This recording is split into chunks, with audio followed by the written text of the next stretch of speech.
You know, those days in baseball where you just keep refreshing the box scores because something wild seems to be happening in almost every single game. Oh, yeah, Yesterday was definitely one of those days. it really was. I mean, Yeah. you just look at the sheer number of games played and the range of scores. Right. Close calls, shutouts, high-scoring Yeah. ones. Yeah, you just knew there were some interesting stories there. And that's exactly what we're going to do. We've gone through, the recaps, the All that highlights, stuff.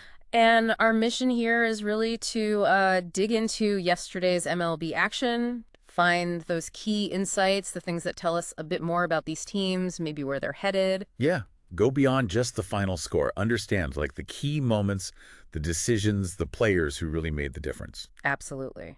So let's dive right in. First up, Seattle Mariners beating the Boston Red Sox 8-5. Sounds like the Mariners' offense was really clipping. They certainly were. And what's interesting, I think, is how they kept that pressure on throughout the game. Mm-hmm. You know, the source material mentions Julio Rodriguez's homer, which was big, obviously. Yeah.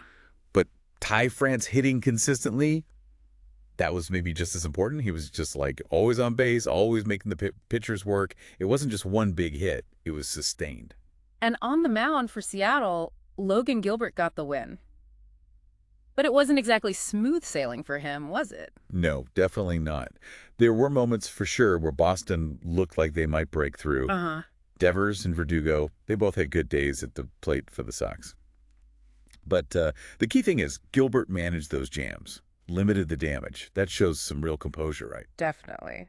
Okay, moving to another close one. Washington Nationals squeaking by the Baltimore Orioles 4-3. That feels like a gritty win. Exactly. Grit is the word. Yeah. Josiah Gray's pitching, that was central for the Nats. Yeah. The recaps highlighted some really big strikeouts he got in, high leverage spots. Those aren't just outs. They kill momentum. Good point. Suggests he was really bearing down when it mattered. And the offense, Juan Soto, Josh Bell, they got the key runs in. You need your big bats in those tight games. You absolutely do. And for the Orioles, you saw flashes from Mullins and Mountcastle. Right. But ultimately, it seems like the Nationals' defense just locked it down late. That ability to finish a close game defensively, that's huge. Speaking of tight finishes, how about the Chicago Cubs beating the Dodgers 7-6? That's a bit of an upset, isn't it? It is. And this Yeah. game, I think, really showed the Cubs' knack for, like, strategic execution. Okay. Nico Horner and Patrick Wisdom are mentioned for clutch hits. And it sounds like these weren't just, moonshots. They were timely hits, moving runners, manufacturing runs, kind of a focused approach. And Marcus Stroman facing that Dodgers lineup. That's a tough assignment. How did he keep them just enough in check? Well, it seems like he did a really good job mixing things up, keeping hitters off balance. Hmm. I mean, Betts and Freeman still got their hits for LA, obviously. But Stroman seemed to prevent those huge game-breaking innings. And again, like we mentioned with the Nats, that Cubs defense must have come up big late to hold on to that one-run lead. Defense wins those close ones sometimes. Definitely true. All right, let's head to the AL Central. Minnesota Twins over the Chicago White Sox 6-3. A bit more breathing room for the Twins here. Yeah, it seems like it. The Twins really flex their offensive muscles in this one. Correa and Buxton. Exactly. When those two are both going well, that lineup is just scary. And their key hits weren't just solo deals. They drove in runs, put real pressure on the White Sox pitchers. And Sonny Gray seemed solid for Minnesota, kept the Sox bats quiet. Yeah, pretty effective outing. Managed the lineup well, didn't let them string much together. Anderson and Robert can hurt you. For sure. But Gray seemed to control the pace, hit his spots, and just didn't let him get that big rally going. Okay, now, the Houston Astros.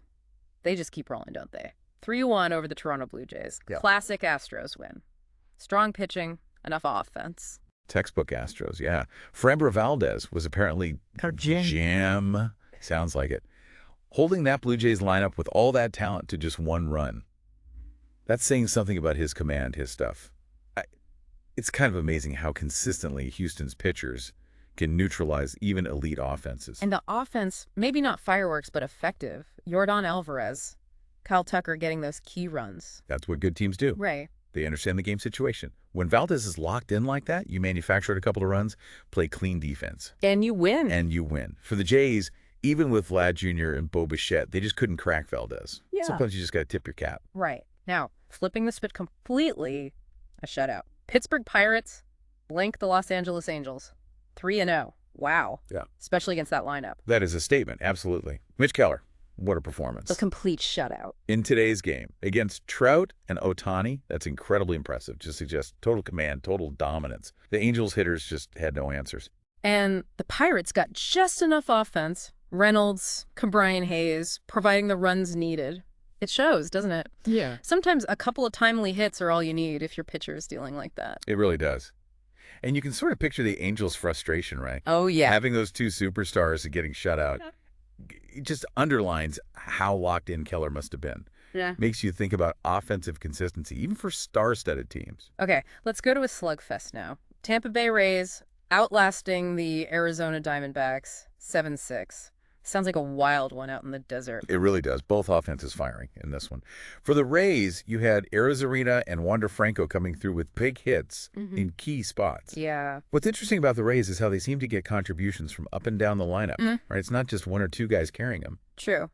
And Shane McClanahan, maybe not his absolute best day, but he battled through a tough D-backs lineup to get the W. Sometimes even your ace has to grind. Exactly right. And on the Arizona side, Ketel Marte, Christian Walker, they did their damage. But kind of like we saw with the Cubs and Nats, maybe the Rays defense just made one or two more plays at the end. In a high-scoring game like that, defense can still be the decider. Good point. Back to the NL, San Francisco Giants beat the Milwaukee Brewers 4-2. Another tight, well-played game for the Giants, it seems. Yeah, this one really showed off the Giants' all-around game, didn't it? Logan Webb pitched really well, kept the Brewers mostly quiet. Strong outing. And what's notable about Webb is how he consistently goes deep into games, right? Saves that bullpen. Big value there. And offensively, Yastrzemski and Crawford delivered the key hits. Seems like the Giants always have someone different stepping up. That's the sign of a deep team, isn't it? Yeah. Yelich and Adams had their moments for Milwaukee, but yeah, couldn't overcome that Giants combo of good pitching and timely hitting.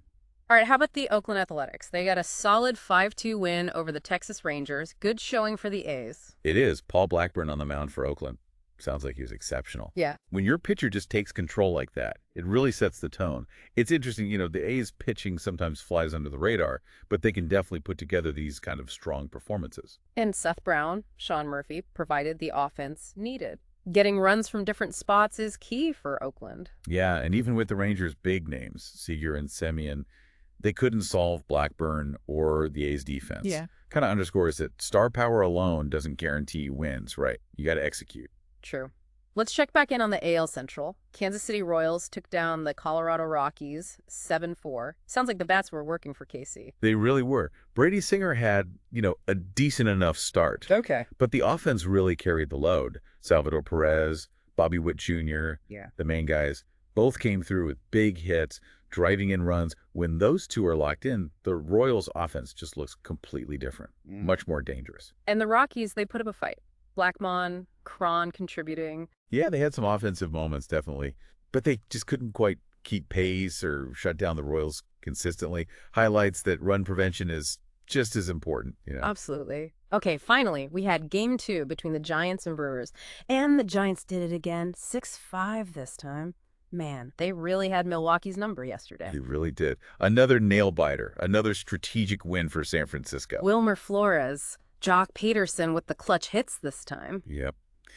That's what's so impressive. Like you said earlier, different guys stepping up. The Giants' ability to consistently pull out these one-run games is, well, it says a lot about their focus, their execution under pressure. And Alex Cobb getting the win in Game 2, navigating that Brewers lineup again. That's a tough task for a pitching staff in a doubleheader. It really is. Shows resilience. And again, despite Milwaukee getting some offense from Tellez and Wong, Right. the Giants' defense held firm late. Winning both ends of a doubleheader, especially close ones like that, that's a huge boost. Right. And it really shows off a team's depth. So when you look back at all these games, a few themes really jump out, don't they?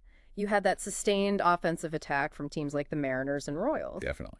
But then you also had the dominant strategic pitching performances like Valdez for Houston, Keller for Pittsburgh. Right. And that defensive toughness we saw from the Cubs and especially the Giants in those really tight games, those game-saving plays. Those plays are huge. They don't always make the highlight reel, but they absolutely win ball games. And, just the sheer unpredictability of it all reminds you that any team can beat any other team on a given day. Keeps things interesting. It really does. And these results, They definitely impact team confidence, maybe how managers approach the next series, sets up some intriguing matchups coming up. Thinking about all these different ways games were won yesterday, the hitting, the pitching, the defense, maybe a bit of luck. It just highlights how complex baseball is. For you personally, what part of yesterday's action really captures the most compelling thing about the sport? Hmm, that's a good question. For me, it often comes back to that pitcher-hitter battle in a really tight spot. Yeah. Like watching a pitcher maybe shake off a sign, think about the count, the situation, the hitter's weaknesses, Hmm. and then execute a pitch. Or the hitter anticipating something and driving it. That Right. little chess match. That's fascinating to me. It's like the whole game in miniature right there. That's a great way to put it. Well, whether it's that strategic chess match, a dominant pitching performance, or just a thrilling offensive show that draws you in, yesterday's MLB games definitely delivered. Thanks so much for joining us for this deep dive into all the action. My pleasure. We look forward to breaking down more baseball with you next time.